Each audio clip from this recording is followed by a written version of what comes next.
This banana is a perfect example of why humans and plants are a lot alike, but also so different.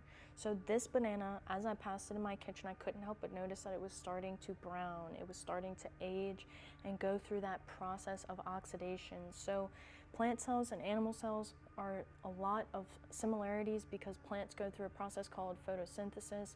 Humans go through a process called cellular respiration.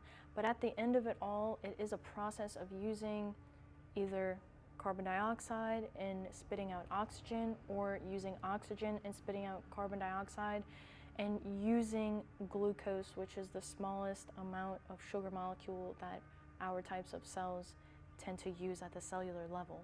So looking at this banana will sadly only have the option to rest on my counter and either be eaten at some point in time or completely succumb to the darkness and the breakdown and the decay of this existence in the 3D realm.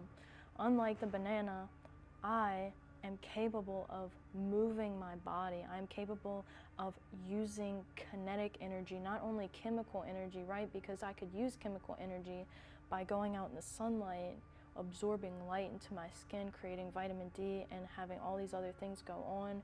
But I'm capable of moving. And so this is really the reason why I fell in love with strength training, because the ability to move is extraordinary. So this process of oxidation happens to humans.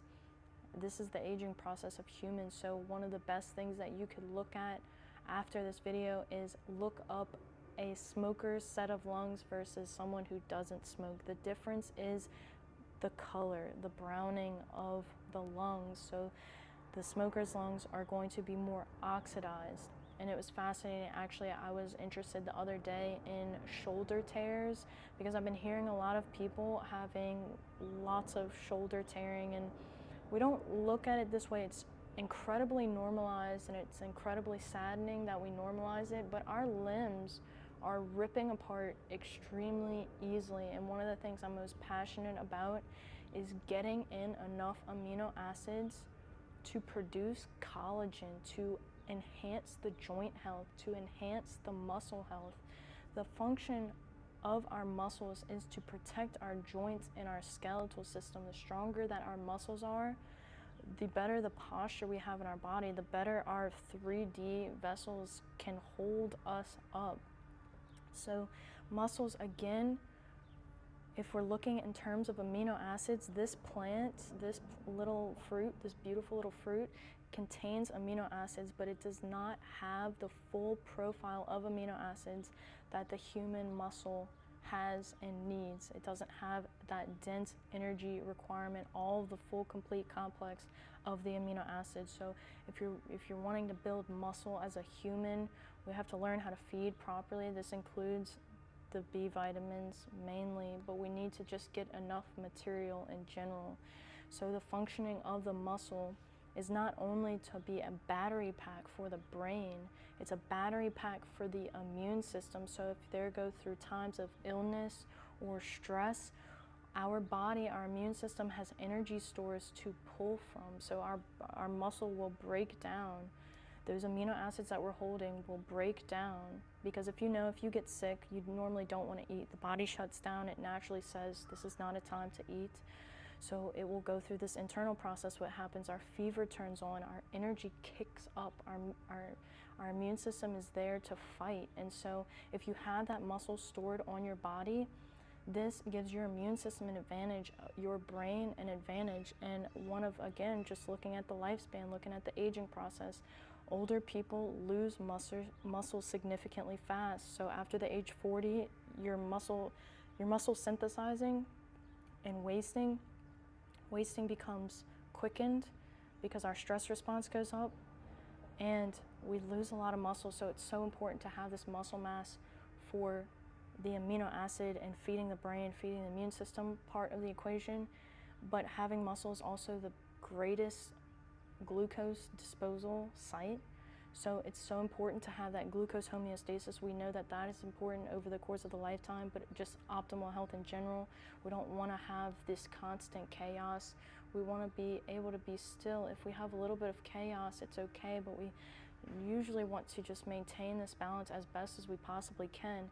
And the last thing is that oxygen stores muscle stores our oxygen, so it's our oxygen storage capacity as well. Too much oxygen can cause this problem of oxidation, an inability to handle that oxygen, because oxygen is communicating with our bodies. This is our diet. So we are interacting with our environment. The environment has oxygen. Oxygen is doing a little dance with us, and it's this matter of oxidation that is the cause of aging in the human body. So at the site where we produce a lot of the oxygen free radicals, and a lot of this oxidation is going to come from the mitochondria. So it's either you slow down and do a few Google searches and you figure out, how can I create energy in my mitochondria? What are the things that I can do so that they don't work against me, so that I'm not speeding up my oxidation process? And it was fascinating. The other day I was interested in shoulder tears. I've been hearing a lot of people saying, I'm having rotator cuff surgery, and we are so normalizing this now. But when I'm hearing it in my brain, I'm hearing our bodies are at such a weak point that our limbs are just ripping off. And this is essentially what is happening. We have severe collagen deficiencies. We have severe nutrient deficiencies. What is collagen? Again, it is just an abundant, there's a million types of collagen. They need an abundance of amino acids.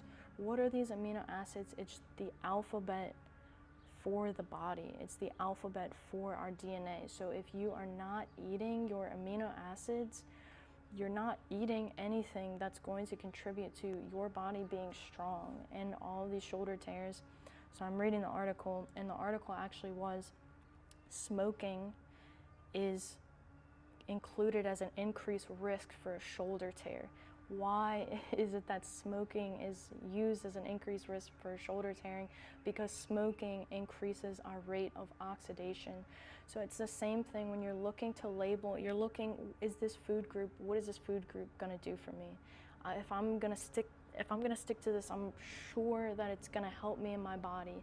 Is it gonna help my levels of oxidation, or is it going to increase my levels of oxidation? And this is a lot of the times why people don't wanna label things as bad and good, because they think that it's psychologically damaging to do so. But it's so important to know that, again, why do we say to limit sugar intake? Because sugar causes oxidation. It causes our blood flow to slow down in the body. It literally causes stickiness in the blood.